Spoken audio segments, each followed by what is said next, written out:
So I'm going to try and keep this video nice and brief after the last one I posted went over the 2-minute marker.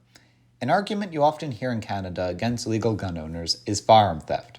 While I'm not denying stolen firearms are a bad thing, it probably surprised you to learn just how many firearms the Canadian government loses.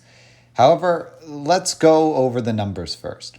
Getting a figure on how many firearms are stolen from Canadians is difficult to say the least. However, let's go with the stat of on average 3,000 guns getting stolen each year on average. All right. While that seems like a rather big number, we will touch back on it later. Now, for how many firearms the government loses and has stolen? Well, from 2005 to 2019, the RCMP lost and stolen firearms were 813. Yep, you heard that right. 813. That would mean, on average, 58 firearms were lost and stolen from the RCMP during this time every year. Now let's do a comparison of rates during the time frames of 2005 to 2019. Okay, to make the math simpler, let's say there are 10 million firearms in Canada held by civilians, even though there are different estimates of this number, some having it higher, some having it lower, but let's go with 10 million. Now let's compare that to law enforcement gun numbers of 103,000.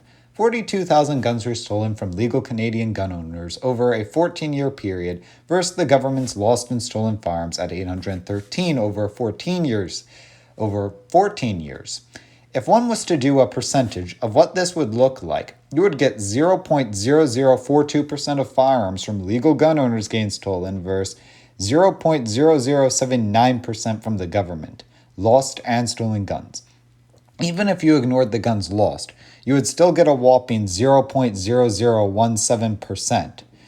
Now, however, the real moment of truth should come down to the rates per 100,000, which if we are doing the data source of on average per year, it comes down to 30 per 100,000 guns each year for civilians versus the government's just stolen guns of 11.65 per 100,000 guns each year. If you add lost guns to that list, it becomes 56.31 per 100,000 each year. Now, some people might be saying that this is actually a real gotcha moment for legal civilian gun owners. However, I'm not yet done. If you think about this from one perspective, who takes other people's money to buy their guns? Well, it's certainly not the legal gun owner.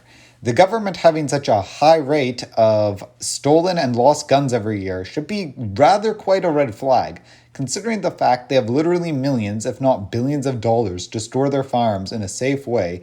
It's kind of concerning that they have them stolen at all.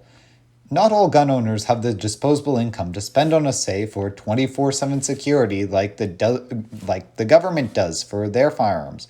So it's actually quite a classist and indirectly insulting thing to criticize gun owners for having their guns stolen from them.